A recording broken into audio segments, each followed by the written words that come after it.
اور اسرائیلی army south لبنان سے بھی اب کچھ پیچھے ہٹ رہی ہے۔ تقریباً 8 کلومیٹر کا علاقہ ساؤتھ لبنان میں اسرائیلی آرمی نے اپنے کنٹرول میں لے لیا تھا، لیکن حزب اللہ کے لڑاکے اور حزب اللہ کے اخبارات یہ دعویٰ کر رہے ہیں کہ اسرائیلی آرمی 2 کلومیٹر تک پیچھے ہٹ رہی ہے، اور اگر اسی طرح حزب اللہ کے لڑاکوں کا حملہ جاری رہا، سیز فائر کی کوشش نہیں کی گئی، تو انشاءاللہ تعالی اگلے 1 سے 2 ہفتے میں اسرائیلی آرمیوں کو ساؤتھ لبنان سے مکمل طور پر باہر نکلنا پڑے گا، اور وہ تمام لوگ جو ساؤتھ لبنان میں آباد تھے، جن کو بے گھر ہونا پڑا ہے، یہاں سے چھوڑ کر جانا پڑا ہے، دوبارہ یہاں آ کر وہ آباد ہو جائیں گے، ان کے گھروں کی تعمیر شروع ہو جائے گی۔ ساؤتھ لبنان کے اندر کا علاقہ جو اسرائیل نے ڈیمولش کر دیا تھا، وہاں پر دوبارہ گھروں کی تعمیر شروع ہو چکی ہے، لوگ واپس اپنے گھروں کو آ رہے ہیں، کچھ نہیں آ رہے ہیں، جن پلوں کو، جن برج کو اسرائیل نے توڑ دیا تھا، دوبارہ اب ان کی مرمت کی جا رہی ہے۔ دوسری اہم ترین نیوز یہ ہے کہ امریکہ اور ایران کے درمیان مذاکرات کی امید ایک بار پھر پیدا ہوئی ہے، کیونکہ ایران نے امریکہ کی ایک شرط مان لیا ہے، لیکن دوسری طرف ایران نے امریکہ سے مطالبہ کیا ہے کہ وہ بھی ایران کی ایک شرط کو مان لے، تو دوبارہ بات چیت ہو سکتی ہے یا اس جنگ کو پرماننٹ ختم کیا جا سکتا ہے۔ اب ایران نے امریکہ کی شرط یہ مانی ہے کہ ابنائے ہرمز کو ایران اوپن کر دے گا۔ ایران کی طرف سے اب تک شرط یہ رکھی جا رہی تھی کہ ابنائے ہرمز کو ایران اوپن نہیں کرے گا جب تک امریکی ناکہ بندی ختم نہیں ہوگی۔ اس کے علاوہ ایران کی طرف سے یہ بھی کہا جا رہا تھا کہ اسٹریٹ آف ہرمز سے جتنے جہاز گزریں گے، ان تمام جہازوں سے ایران ٹیکس وصول کرے گا، اور بغیر ٹیکس وصول کے کسی بھی جہاز کو اسٹریٹ آف ہرمز سے گزرنے نہیں دیا جائے گا۔ ایران نے باضابطہ پیسہ بھی طے کر دیا تھا کہ کتنا ٹیکس لیا جائے گا،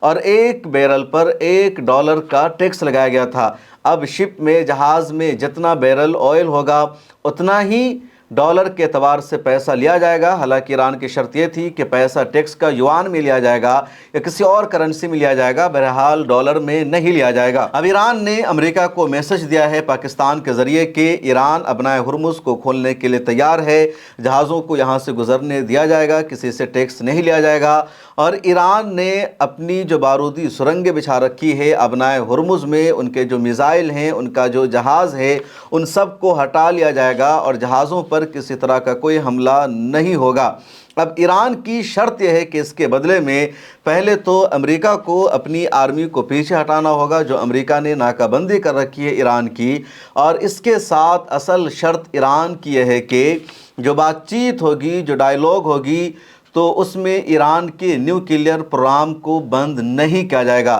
ایران کا جو نیوکلیئر پروگرام ہے وہ اسی طرح جاری رہے گا، اور اگلے مرحلے میں اس پر بات چیت ہو سکتی ہے۔ دوسرے راؤنڈ کی ٹاک میں جو پہلا مطالبہ ہے امریکہ کا کہ ایران اضافہ شدہ یورینیم امریکہ کے حوالے کر دے، اور ایران مکمل طور پر اپنے نیوکلیئر پروگرام کو روک دے، سسپینڈ کر دے، اس پر فی الحال بات چیت نہیں ہونی چاہیے، یہ ایران کا مطالبہ ہے۔ بات چیت کے اگلے راؤنڈ میں جوہری پروگرام پر بات چیت ہوگی یا نہیں ہوگی، ایران نے اس کے حوالے سے وضاحت نہیں کی ہے۔ ایران کی IRGC کا، پاسداران انقلاب کا، اور نیشنل سپریم سیکورٹی کونسل کا بھی بیان سامنے آ چکا ہے کہ جوہری پروگرام کر نیوکلیئر منصوبے پر ایران کبھی بھی سمجھوتا کرنے والا نہیں ہے، یا ایران امریکہ کے سامنے سرنڈر کرنے والا نہیں ہے۔ اب امریکہ کی طرف سے یہی اصل مدعا ہے۔ امریکی صدر ٹرمپ کی طرف سے بار بار کہا جا رہا ہے کہ جب تک ایران نیوکلیئر پروگرام سے پیچھے نہیں ہٹے گا اور یورینیم انریچمنٹ کو امریکہ کے حوالے نہیں کرے گا، اس وقت تک سیز فائر پوسیبل نہیں ہے، اس وقت تک مذاکرات کا کوئی نتیجہ نکل جائے ایسا نہیں مانا جائے گا۔ امریکہ کا پہلا مطالبہ یہی ہے کہ ایران یورینیم انریچمنٹ کو امریکہ کے حوالے کر دے، اور ایران کہہ رہا ہے کہ فی الحال ہم اس پر بات چیت نہیں کریں گے، آگے بات چیت کریں گے، ہم ابنائے ہرمز کو کھولنے کو تیار ہیں، اور سیز فائر کی جو ٹائم لائن ہے 1 مئی تک کی، اس کو آگے بڑھا دیا جائے، پرماننٹ سیز فائر ہو جائے، اور امریکہ ایران سے پابندیوں کو ہٹا دے اور دونوں ملکوں میں باضابطہ ایک معاہدہ ہو جائے۔ یہ ایران کی طرف سے کہا جا رہا ہے، لیکن امریکہ اس پر عمل کرے گا یا نہیں کرے گا، اس کے امکانات نظر نہیں آ رہے ہیں۔ ادھر ایران کے کچھ MPs اور دانشوران کی طرف سے کنٹینیو پاکستان کو ٹارگٹ بھی کیا جا رہا ہے، نشانہ بنایا جا رہا ہے۔ کہا جا رہا ہے کہ پاکستان ثالثی کا فریضہ تو ادا کر رہا ہے، لیکن پاکستان امریکہ کی طرف جھکاؤ رکھتا ہے۔ پاکستان امریکہ کے ہونے والے حملوں کی واضح لفظوں میں مذمت نہیں کر رہا ہے۔ ایسا لگ رہا ہے کہ واشنگٹن اور تہران کے بیچ میں پاکستان کا جھکاؤ واشنگٹن کے ساتھ ہے۔ اس کے علاوہ پاکستان ایران پر پریشر اور دباؤ بناتا ہے واشنگٹن کی شرطوں کو ماننے کے لیے، اور پاکستان کا یہ رویہ اچھا نہیں ہے۔ حالانکہ پاکستان کے جرنلسٹ اور دانشوران کی طرف سے کہا جا رہا ہے کہ ایران کی یہ سوچ ہی غلط ہے، ایران کی توقع ہی غلط ہے۔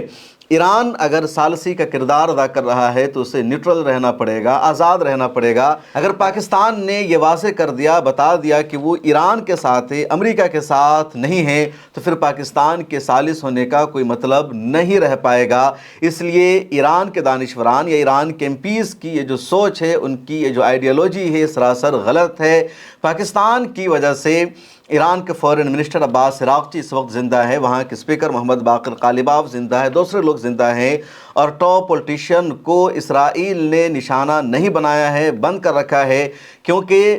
پاکستان نے امریکہ کو دو ٹوک میسج دیا اور کہا کہ اگر آپ چاہتے ہیں کہ پاکستان ثالثی کا فریضہ نبھائے، ایران کی قیادت کے ساتھ بات چیت ہو، تو آپ اسرائیل کو لگام لگائیے کہ اسرائیل ٹارگٹ کلنگ کرنا بند کرے، اور پاکستان کے اس مطالبے کے بعد ہی اسرائیل نے ایران میں ٹارگٹ کلنگ کو بند کیا۔ تیسری اہم ترین نیوز یہ ہے کہ اسرائیل کے پرائم منسٹر بنجامن نتنیاہو کے برے دن شروع ہو چکے ہیں۔ ان کے ہی ملک میں ان کے خلاف اب شکنجہ کسا جا رہا ہے۔ ایک بڑی نیوز اس حوالے سے تو یہ ہے کہ آج پرائم منسٹر بنجامن نتنیاہو کے خلاف عدالت میں سنوائی ہونی تھی، لیکن سنوائی سے ٹھیک 90 منٹ قبل اس کو کینسل کر دیا گیا۔ بنجامن نتنیاہو پر الزام ہے کرپشن کا، ان پر الزام ہے گھوٹالہ کا، اس کے علاوہ عدالت کو گمراہ کرنے کا، اور ان تمام معاملات میں پچھلے 2 سالوں سے لگاتار سنوائی کینسل ہو رہی ہے، اور ہمیشہ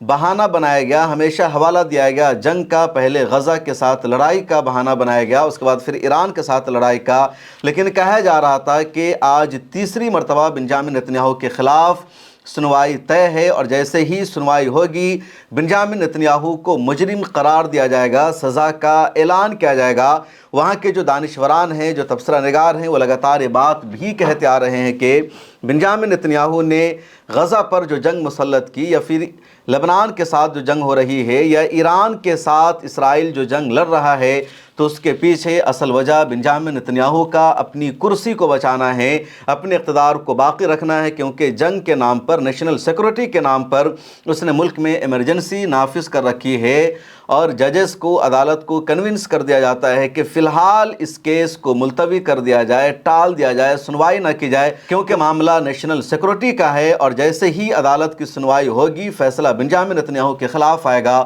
اس کو جیل جانا پڑے گا، عمر قید کی سزا بھی بنجامن نتنیاہو کو ہو سکتی ہے، اس کی حکومت جا سکتی ہے، وزیر اعظم کا عہدہ اس سے سیدھے چھن جائے گا، اور یہ بنجامن نتنیاہو نہیں چاہتا، اور اسی لیے پچھلے 3 سالوں سے لگاتار وہ جنگ میں ملوث ہے۔ کبھی غزہ پٹی پر حملہ، پھر لبنان کے ساتھ جنگ، اس کے بعد ایران کے ساتھ وہ جنگ لڑ رہا ہے، اور جو ایکسپرٹ ہیں فورن پالیسی کو مان رہے ہیں کہ بنجامن نتنیاہو ایران کے بعد بھی ایک اور اپنا نیا دشمن بنائے گا، اس کے ساتھ جنگ لڑے گا۔ ترکی کے فورن منسٹر حاکان فیدان نے بھی پچھلے دنوں اسی طرح کی بات کہی تھی کہ بنجامن نتنیاہو اس وقت بغیر دشمن کے نہیں رہ سکتا، جیسے ہی دشمنی ختم ہو جائے گی، عدالت کا فیصلہ آ جائے گا، اس کو جیل جانا پڑے گا، اس کی حکومت ختم ہو جائے گی۔ اسی لیے وہ چاہتا ہے کہ کسی نہ کسی ملک کے ساتھ اس کی لڑائی رہے، دیش میں نیشنل ایمرجنسی نافذ رہے، اور اس کی سرکار بچی رہے۔ آج اسرائیل کی سپریم کورٹ نے آج سنوائی کو کینسل کیوں کر دیا، اس کی وجہ اور وضاحت سامنے نہیں آ سکی ہے، لیکن کہا یہی جا رہا ہے کہ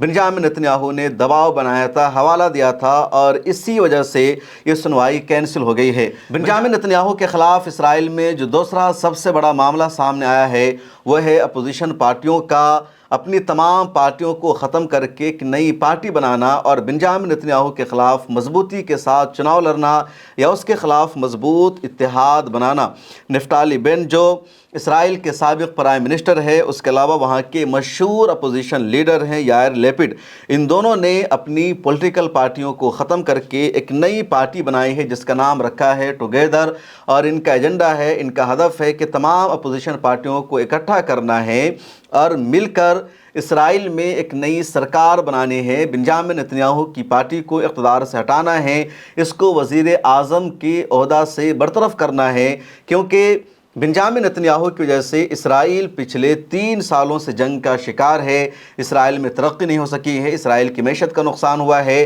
اور اسرائیلی عوام کو ایران جنگ کے دوران تو بالکل ہولوکاسٹ سے زیادہ بدترین دور کا سامنا کرنا پڑا ہے، اور یہی وجہ ہے کہ اسرائیل کی عوام لگاتار سڑکوں پر آ کر جنگ کے خلاف پروٹیسٹ کر رہی ہے۔ پچھلے ویڈیو میں نے بتایا بھی کہ کس طرح تل ابیب میں ہزاروں اسرائیلیوں نے آ کر احتجاج کیا ہے، پروٹیسٹ کیا ہے۔ اس حوالے سے ایک اور نیوز جس کا میں نے تذکرہ کیا کہ یونائٹڈ عرب امارات میں اسرائیل نے اپنی آرمی کو بھیج دیا ہے، اور اسرائیل میں بھی اس کی مخالفت ہو رہی ہے، اور دنیا بھر کے بھی مسلمان اس کے خلاف ہیں۔ یو اے ای میں اسرائیل کی فوج کیوں آئی ہے، کیوں آئرن ڈوم آیا ہے، ایجنڈا اور منصوبہ کیا ہے، پچھلی ویڈیو کو جا کر دیکھ لیجئے اور پوری بات سمجھے۔ اب ایک رپورٹ سامنے آئی ہے مکۃ المکرمہ سے۔ دراصل حج کا سیزن شروع ہو چکا ہے، اور دنیا بھر کے حاجی مکہ مکرمہ پہنچنے لگے ہیں یا مدینہ پہنچنے لگے ہیں۔ اس دوران جو ایرانی حاجی ہیں وہ بھی مکہ مکرمہ پہنچنا شروع ہو چکے ہیں۔ 2 دن پہلے خبر سامنے آئی تھی کہ ایران سے حاجیوں کا پہلا قافلہ سعودی عرب کے لیے روانہ ہو چکا ہے، اور آج مکہ مکرمہ سے خبر سامنے آئی ہے کہ ایرانی حاجیوں کا پہلا قافلہ جیسے ہی مکہ مکرمہ میں پہنچا ہے، مکہ مکرمہ کی انتظامیہ نے، حج کے ذمہ داروں نے ایرانی حاجیوں کا شاندار خیر مقدم کیا ہے، ان کا استقبال کیا ہے، اور یہ بہت بڑی خبر ہے۔ عموماً کہا جاتا ہے کہ سعودی عرب میں سنی رہتے ہیں اور ایران میں شیعہ میجورٹی میں ہیں، اور شیعہ اور سنی ملک ہونے کی وجہ سے دونوں ملکوں کے آپس میں لڑائی رہتی ہے، یا سعودی عرب کی حکومت ایران کی حکومت کا احترام نہیں کرتی ہے، ایران کے حاجیوں کا وہاں استقبال نہیں کیا جاتا، یا ان کو ایک الگ نظریے سے دیکھا جاتا ہے۔ لیکن اس ویڈیو نے ان تمام لوگوں کے نریٹو کو کاؤنٹر کر دیا، جس میں صاف دیکھا جا رہا ہے کہ جب ایرانی حاجی مکہ مکرمہ پہنچ رہے ہیں، سعودی عرب پہنچ رہے ہیں، تو سعودی عرب کی حکومت کے افسران نے باضابطہ ایرانی حاجیوں کا خیر مقدم کیا ہے، استقبال کیا ہے، اور ایران کی میڈیا نے، تسنیم نیوز ایجنسی نے اس ویڈیو کو شیئر کیا ہے، جس سے صاف پتہ چل رہا ہے کہ سعودیوں کے دلوں میں یا عرب کے دل میں ایران سے کوئی نفرت نہیں ہے، شیعوں سے کوئی نفرت نہیں ہے، کوئی بغض نہیں ہے، اور بلا وجہ کا یہ جھوٹا پروپیگنڈا کیا جاتا ہے کہ عرب کے جو حکمران ہیں یا عرب کی جو عوام ہیں وہ ایرانیوں سے نفرت کرتی ہے، شیعوں سے نفرت کرتی ہے، یا سنی شیعہ مسلک کے علماء کو عوام کو دیکھنا نہیں چاہتے، بلکہ ان دنوں تو الٹا ہو رہا ہے۔ کئی سارے شیعہ اسکالر سعودی عرب کی حکومت کے خلاف لگاتار بولتے ہیں، زہر اگلتے ہیں، وہ جنت البقیع پر قبضہ کرنے کا، حرمین شریفین پر قبضہ کرنے کا اعلان کرتے ہیں۔ جنگ کے دوران بھی کچھ اسکالرز اس طرح کی بات کر رہے ہیں جو بے حد شرمناک ہے، اور شیعہ سنی اتحاد کو نقصان پہنچانے والا ہے۔ دنیا کے اور ملکوں سے بھی حاجیوں کا قافلہ پہنچنا شروع ہو چکا ہے۔ گلوبل سمود فلوٹیلا جو غزہ پٹی کی طرف روانہ ہے، وہ اٹلی کی بندرگاہ سے گزر چکا ہے، اور جب وہ اٹلی سے گزر چکا ہے تب اس کو غزہ پٹی پہنچنے میں زیادہ وقت نہیں لگے گا۔ اب پوری دنیا کی نظر گلوبل سمود فلوٹیلا پر ہے کہ یہ قافلہ، یہ کارواں غزہ پٹی پہنچ پاتا ہے یا اس کو بھی اسرائیل کی طرف سے روک دیا جائے گا۔ اس ویڈیو میں اتنا ہی۔ کمنٹ سیکشن میں اپنی رائے لکھیے۔ مجھے دیجیے اجازت، پھر ملاقات ہوگی۔